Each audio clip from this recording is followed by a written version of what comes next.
Media दर्शन।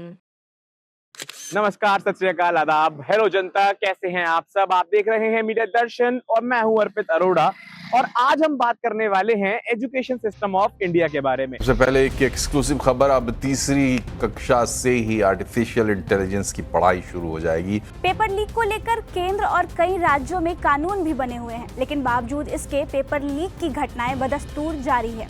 हम देश के एजुकेशन सिस्टम को 21वीं सदी की जरूरतों के मुताबिक आधुनिक बना रहे हैं। तो आइए जानते हैं कुछ हमारे आसपास के युवाओं से कि उन्हें एजुकेशन सिस्टम ऑफ इंडिया कितना सेटिस्फाई कर पाता है, और अगर नहीं तो आज की डेट में जितने भी यूथ हमारे कंट्री से बाहर एजुकेशन के लिए जा रहे हैं उनका रीजन क्या है। आखिर ऐसा क्या है जो दूसरे देश बच्चों को दे पा रहे हैं और हमारा देश नहीं। तो आइए जानते हैं हमारे युवाओं से। एजुकेशन सिस्टम हम फॉलो करते आ रहे हैं बचपन से आज तक, और स्पेशली जो आज की डेट में चल रहा है, आपको लगता है कि ये हमारे इंडियन यूथ को सेटिस्फाई कर पा रहा है, या मतलब हमारे में ऐसी क्या कमी है या हमारी क्या अच्छी बात है एजुकेशन सिस्टम की? Frankly put, I don't think it's a good system to follow because a lot of, to be honest, we're just cramming knowledge and we're not actually learning it. It's more like there is no on-hand experience, which is leaving a lot of individuals with no experience about their field in general. And जो लोग country छोड़ के बाहर education pursue करने जा रहे हैं, ऐसी क्या खासियत है बाहर की एजुकेशन में जो इंडियन स्टूडेंट्स को नहीं मिल पा रही? I think it has both its pros and cons. So I think a pro is that there is much more of a interest of a work-life balance over there rather than running a rat race. Okay. They prioritize that more, but at times it gets to your head a little bit. So last question, are you satisfied with the Indian education system? It's a complex question. To a level, yes, but after that, no.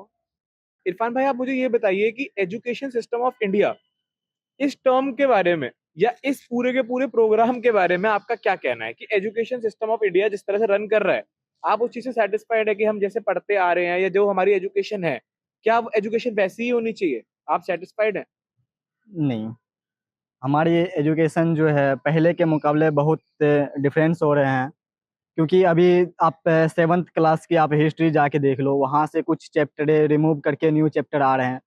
तो ये मेरे ख्याल से ये नहीं लग रहा है कि ये जो एजुकेशन जो हमारे लेवल पे चल रही है, प्रधानमंत्री साहब जो है श्री नरेंद्र मोदी जी, तो इनसे मैं सेटिस्फाइड नहीं हूँ, क्योंकि ये कुछ पुराने जो इतिहास है उन्हें चेंज करने में लगे हुए हैं।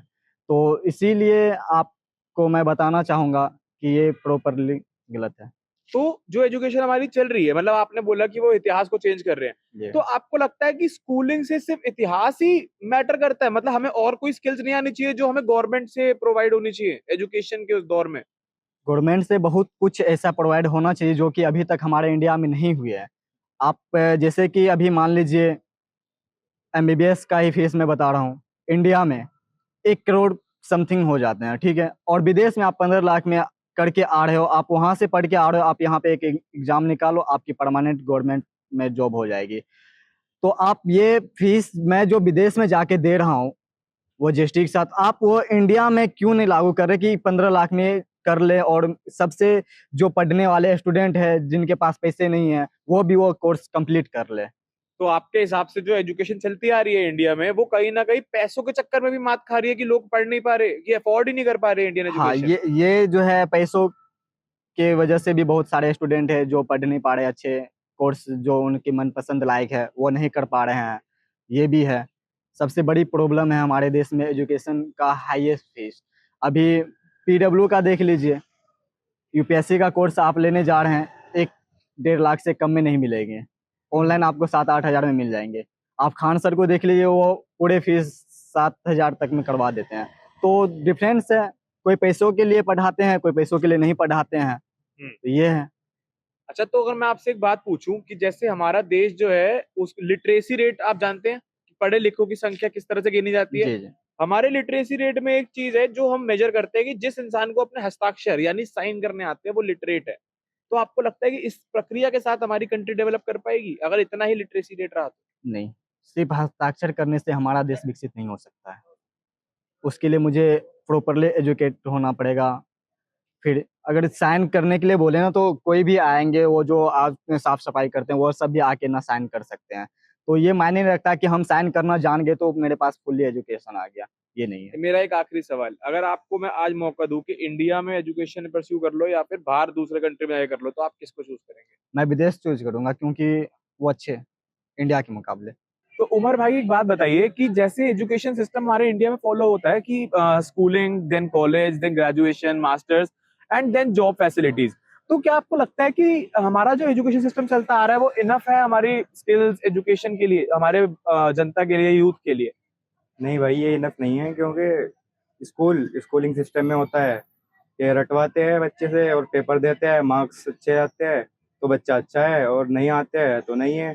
और फिर कॉलेज में फिर यहाँ पर असाइनमेंट, फिर थ्योरी और भी बहुत चीज़ें हैं। फिर बंदा सोचता है कि ये सही नहीं है, फिर उसको अगर इंटर्नशिप ना मिले या कोई स्किल ना हो फिर उसको सामने जॉब नहीं मिलती, उसको आगे वो करना पड़ता है। अगर वो शिफ्ट होता है दूसरी कंट्री तो उसको इतने में ही बहुत सारी अपॉर्चुनिटी मिलती है, फैसिलिटी मिलती तो है। ऐसी क्या बदलाव हैं जो आपके हिसाब से इंडियन एजुकेशन सिस्टम में आने चाहिए? बदलाव आने चाहिए, जैसे कि स्किल डेवलपमेंट के लिए बच्चे अलग कोर्स करते हैं, हाँ। वो कॉलेज वाले को कराने चाहिए, थोड़ा अपनी तरफ से कुछ करे। और भी बहुत चीज़ें हैं, जैसे कि इंटर्नशिप में अच्छा खुद प्लेसमेंट अच्छी कराए कॉलेज वाले। और ये बेसिकली कॉलेज वालों ने कोर्स दे दे के धंधा बना रखा है, फीस आ रही है, अच्छा कमा रहा है।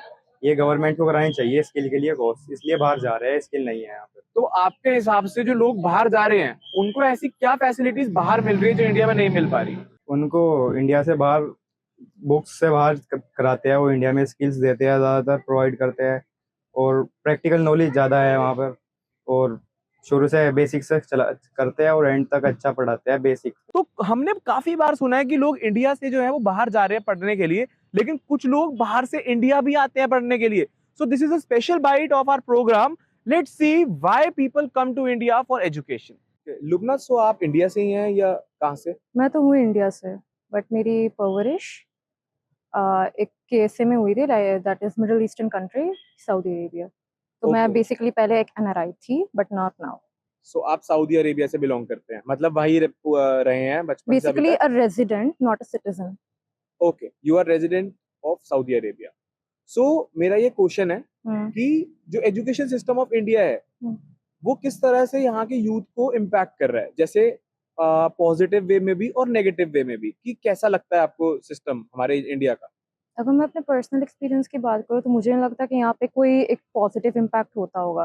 पहली बात तो ये कि हम लोग को हर चीज़ थियोरेटिकल वे में चीज़ें कराई जा रही हैं, प्रैक्टिकल में नहीं। अगर मैं अपने स्कूल की बात करूँ तो ज़िंदगी भर हम खाली थ्योरीज को ही जान करके हम आगे बढ़ते गए, लेकिन एक प्रैक्टिकल वे में कैसे क्या चीज़ें चलती हैं हमें कुछ बताया नहीं गया। पहली बात एक्सपोजर नहीं है कि प्रैक्टिकली हम कुछ करें। जब हम बैचलर्स के साइड में आते हैं तो ये रियलाइज होता है कि अब हमें स्किल्स भी इंपॉर्टेंट है। वो खाली टॉपर 90% वगैरह लाना, ये सब चीज़ें इंपॉर्टेंट नहीं थी। अब ये चीज़ों पे बेसिस पे आप दुनिया में आगे नहीं बढ़ने वाले हैं। स्किल्स चाहिए, अब स्किल डेवलप करने के लिए अलग से कोर्सेज आ रहे हैं, वो उसको अलग से करो। तो कहीं ना कहीं ये चीज़ तो दिख रही है कि पॉजिटिव इम्पैक्ट तो हो नहीं रहा है। लोग अच्छा, कंफ्यूज्ड हैं ये सब। तो मैं ये जानना चाहता हूँ, जैसे इंडिया से जो है बच्चे पढ़ने बाहर जा रहे हैं फॉरेन कंट्री में, और आप सऊदी अरेबिया में ही रहते थे, आपकी फैमिली वहीं रहती है आज भी, आप इंडिया आए हो एजुकेशन परस्यू करने, इसका क्या रीजन है? यहाँ पे ये देखना है कि मिडिल ईस्टर्न कंट्रीज इतनी हाई नहीं है एजुकेशन को लेकर के, ठीक है। वो चीजें अब आ रही हैं। मेरे टाइम पे मैं क्योंकि इंडियन एम्बेसी स्कूल में ही पढ़ रही थी, तो मैं जितना भी रूल लॉज रेगुलेशन जिस हिसाब से मैं पढ़ी हूँ वो सब एग्जैक्टली इंडियन वे में ही था। हमारे शुरू से ही हमें मतलब ट्रेन किया जाता है कि जब आप बड़े होंगे आप जाके इंडिया में ही करेंगे, बिकॉज उतनी लेवल की एजुकेशन हमें भी रिसीव नहीं हो रही कि हम बाहर जाकर के करें, हमें भी वही रिसीव हो रही है जैसे यहाँ पे इंडिया में हो रही है। तो कहा जाता है कि आप बैचलर्स बेसिकली आप इंडिया से कीजिए, उसके अलावा जब मास्टर्स करना हो तो शायद आप कहीं भी जा सकते हैं, कहीं भी, जैसे लाइक अब्रॉड या किसी फॉरेन कंट्री में। तो इंडिया का स्पेसिफिक कहा जाता है सऊदी अरेबिया में कि बैचलर्स मतलब यहाँ से करोगे तो it will be better in the sense, अब जो क्वालिटी यहाँ पे की जा रही है डिफर करता है। वहाँ पे मैं किसी अलग स्कूल में नहीं पढ़ी थी, मैं इंडियन स्कूल में ही पढ़ रही थी, तो लेवल ऑफ एजुकेशन तो सेम ही है मेरा और आपका। तो ऑब्वियस सी बात है कि हम लोग को मतलब यही कहा जाता है बेसिकली, जो काउंसलर्स होते हैं, टीचर्स होते हैं, या अपने पेरेंट्स भी होते हैं, मेजरली बच्चे जो है दैट जेई और नीट की प्रिपरेशन करते हैं वहाँ पर भी। तो ऑब्वियस सी बात है कि उनको भी कंपटीशन में आने के लिए इधर ही आते हैं वो actually. So basically why India? अगर आपको बोला जाता है कि बैचलर्स जो है वो इंडिया से करो, तो वो क्यों नहीं यूएस, लंदन, पेरिस ऐसी जगह से क्यों नहीं कहा जाता? मुझे क्या लगता है कि जैसे बैचलर का कि इंडिया से क्यों? हाँ। मैं एज़ एन एनआरआई जिसको कभी एक्सपोज़र नहीं मिला, जहाँ पे हम लोग मतलब बहुत बंद-बंद सी लाइफ़ जी रहे थे। मुझे लगता है कि India they give a solution specially to NRI people ताकि आप थोड़ा एक्सपोज़ भी हो जाओ कि लाइफ़ कैसे चल रही है। यहाँ पे हमें गरीब-अमीर हर चीज़ दिख स जाती है, हुँ। बात ये है। तो थोड़ा जब एक्सपोज़र शायद आ जाएगा, आप बैचलर्स कर रहे होंगे, तब जाके शायद आप उतना स्किल और आप उतना पोटेंशियल आपके अंदर शायद आ जाए कि आप बाहर मास्टर जाके कर सकते हो। ज़रूरी नहीं है कि अभी वहाँ तक जाना हो। किसी भी कंट्री की एक डेवलपमेंट की जब बात होती है तो सबसे पहली चीज आती है कि कितने लोग वहां कमा रहे हैं और कितने पढ़े लिखे हैं। तो जब हम बात करेंगे पढ़े लिखे लोगों की, that is called education system. और आज हमने जाना कई लोगों से कि क्या है basic education system of India और किस तरह से वो लोग सेटिस्फाइड है या नहीं है। तो कुछ लोग इसको बहुत ज्यादा प्रेफर कर रहे हैं, तो कुछ लोग इसके अगेंस्ट में जा रहे हैं, कुछ लोग गवर्नमेंट को ब्लेम कर रहे हैं, तो कुछ लोग एक्सपेंसेस को ब्लेम कर रहे हैं। एक कंट्री की डेवलपमेंट में उसके बहुत से एस्पेक्ट्स हो सकते हैं, जैसे हमने कवर करा एजुकेशन सिस्टम ऑफ इंडिया, किस तरह से एजुकेशन जो है वो डेवलपमेंट में अपना रोल प्ले करता है। I hope you like this vox pop and you got information from our project. So thank you and stay tuned.